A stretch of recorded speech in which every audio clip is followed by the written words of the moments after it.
हमारे देश के वित्त मंत्री निर्मला सीतारमण जी ने 2025-26 का केंद्रीय बजट पेश किया है, जो देश की आर्थिक प्रगति की ओर एक महत्वपूर्ण कदम है। इस बजट का थीम है सबका विकास। ये थीम समावेशिता और प्रगति की भावना को दर्शाता है। ये महान तेलुगु कवि गुरजादा अप्पा राव जी की बातों की याद दिलाता है, जिन्होंने कहा था, देश सिर्फ जमीन नहीं है, देश उसके लोग हैं। यह बजट विकास के लिए एक पूरा रोड मैप बताता है। इसमें इनकम टैक्स में बदलाव, खेती बाड़ी का विकास, एमएसएमई को मजबूत करना, निवेश को बढ़ावा देना और इंफ्रास्ट्रक्चर को बेहतर बनाने जैसे जरूरी चीजों पर ध्यान दिया गया है। इसका मकसद हर भारतीय की जिंदगी को बेहतर बनाना है, किसानों से लेकर बिजनेसमैन तक, नौकरी पेशा लोगों से लेकर आम आदमी तक। यह बजट सिर्फ संख्याओं का खेल नहीं है, यह लोगों के बारे में है, उनकी आकांक्षाओं के बारे में है और एक बेहतर कल के उनके सपनों के बारे में है। सबका विकास सिर्फ एक नारा नहीं है, यह इस बजट की नींव है। इससे यह पक्का होगा कि विकास का फल देश के हर कोने तक पहुंचे। 2025-22 का केंद्रीय बजट एक मजबूत, ज्यादा समावेशी और खुशहाल भारत बनाने के लिए सरकार के समर्पण को दिखाता है। आगे हम इस बजट की खास बातों को और गहराई से समझेंगे और देखेंगे कि भारतीय अर्थव्यवस्था के अलग अलग सेक्टर्स पर इसका क्या असर पड़ेगा। 2025-26 का केंद्रीय बजट मिडिल क्लास, जो कि भारतीय अर्थव्यवस्था की रीढ़ है, को बहुत जरूरी राहत देता है।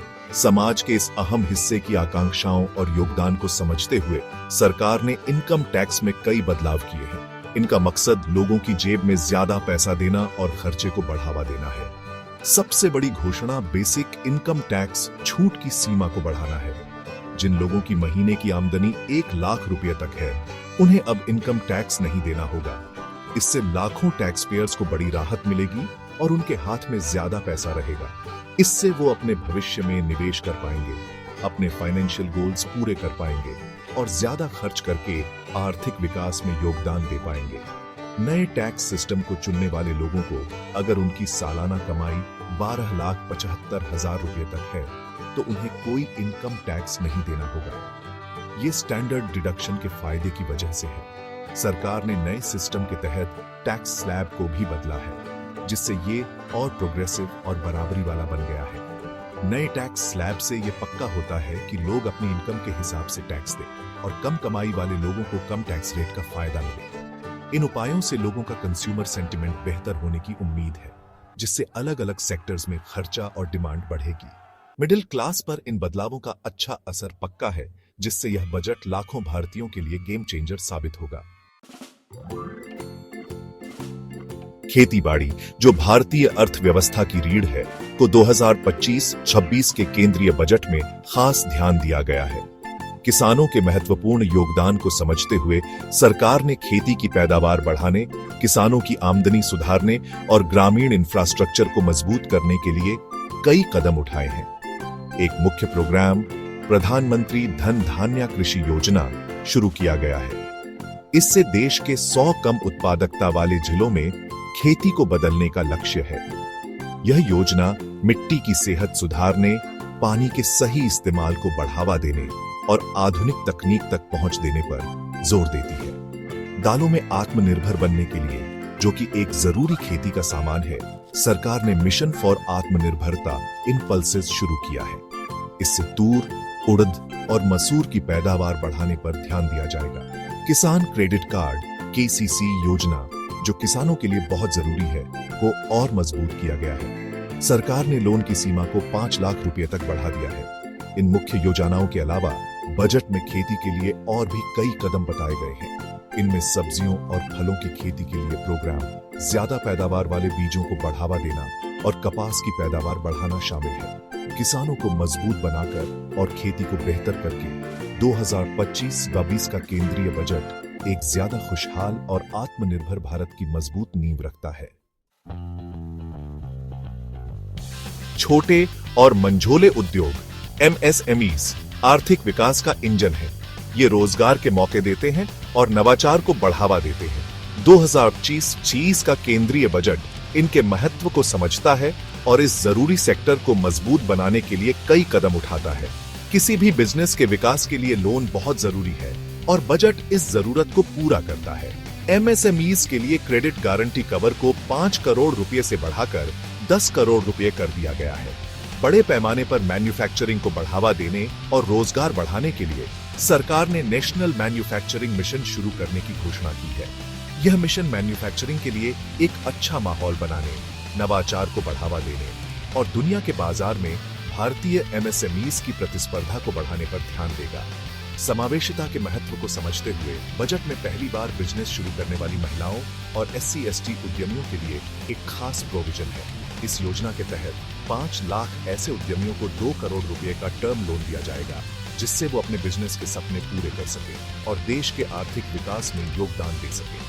लोन देकर, नवाचार को बढ़ावा देकर और एक अच्छा माहौल बनाकर बजट एमएसएमईज को फलने फूलने, रोजगार पैदा करने और आर्थिक विकास को बढ़ावा देने का मौका देता है। सेक्शन 5 भविष्य में निवेश, शिक्षा, नवाचार और तकनीक। 2030-32 का केंद्रीय बजट भविष्य में निवेश पर जोर देता है, खासकर शिक्षा, नवाचार और तकनीक पर। सरकार जानती है कि ये चीजें लंबे समय तक आर्थिक विकास, कुशल लोग तैयार करने और तेजी से बदलती दुनिया में भारत की जगह पक्की करने के लिए बहुत जरूरी है। युवा दिमागों में नवाचार और रचनात्मकता को बढ़ावा देने के लिए बजट में देश भर के स्कूलों में 50,000 अटल टिंकरिंग लैब बनाने का प्रस्ताव है। इन लैब्स में स्टूडेंट्स को नई तकनीक, उपकरण और संसाधन मिलेंगे, जिससे उन्हें प्रयोग करने, नया करने और समस्याओं को सुलझाने के कौशल विकसित करने का मौका मिलेगा। STEM फील्ड्स के लिए रुचि को कम उम्र में ही बढ़ावा देकर ये लैब्स आने वाले नव प्रवर्तकों और उद्यमियों को तैयार करने में अहम भूमिका निभाएंगे।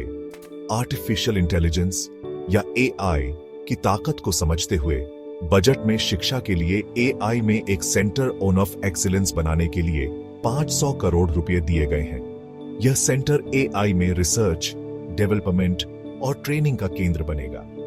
इससे स्टूडेंट्स और प्रोफेशनल्स को AI के जमाने में कामयाब होने के लिए जरूरी कौशल और ज्ञान मिलेगा। बजट में शहरी समस्याओं के नए उपाय ढूंढने के लिए, नवाचार और तकनीकी समाधानों को बढ़ावा देने के लिए 1 लाख करोड़ रुपए का अर्बन चैलेंज फंड भी शुरू किया गया है। ये फंड स्टार्टअप्स, उद्यमियों और रिसर्चर्स को शहरी प्लानिंग, ट्रांसपोर्टेशन, वेस्ट मैनेजमेंट और शहरों की दूसरी जरूरी समस्याओं के नए उपाय ढूंढने के लिए प्रोत्साहित करेगा। प्राइवेट सेक्टर में रिसर्च और डेवलपमेंट को बढ़ावा देने के लिए सरकार ने 20,000 करोड़ रुपए दिए हैं। इस बड़े निवेश से प्राइवेट कंपनियां R&D में निवेश करेंगी, जिससे नई टेक्नोलॉजी, प्रोडक्ट्स और सर्विसेज बनेंगी और भारत की ग्लोबल इनोवेशन हब के रूप में स्थिति और मजबूत होगी। इस बजट में हेल्थ केयर इंफ्रास्ट्रक्चर और सामाजिक सुरक्षा के उपायों को मजबूत बनाने के लिए काफी काम किया गया है। सरकार ने पब्लिक हेल्थ सुविधाओं को बेहतर बनाने के लिए काफी पैसा दिया है, ताकि सभी नागरिकों को अच्छी हेल्थ केयर मिले। इंफ्रास्ट्रक्चर, टेक्नोलॉजी और नवाचार में बड़े निवेश के जरिए एक आधुनिक भारत का सपना साकार हो रहा है। बजट में स्मार्ट सिटीज के विकास, बेहतर डिजिटल कनेक्टिविटी और सस्टेनेबल एनर्जी प्रोजेक्ट्स के लिए बड़ी योजनाओं का जिक्र है। आर्थिक विकास को बढ़ावा देने के लिए बजट निर्यात को बढ़ावा देने और वैश्विक जुड़ाव को बेहतर बनाने पर जोर देता है। निर्यातकों की मदद करने, व्यापार की बाधाओं को कम करने और अंतरराष्ट्रीय बाजारों में भारतीय सामानों को बढ़ावा देने के लिए नई नीतियां लाई जा रही हैं। आखिरकार 2025 से 26 का केंद्रीय बजट सभी नागरिकों के लिए एक उज्जवल भविष्य बनाने के बारे में है। रणनीतिक निवेश, समावेशी नीतियों और आगे की सोच वाली पहल के जरिए सरकार एक खुशहाल और न्याय संगत समाज बनाने के लिए प्रतिबद्ध है।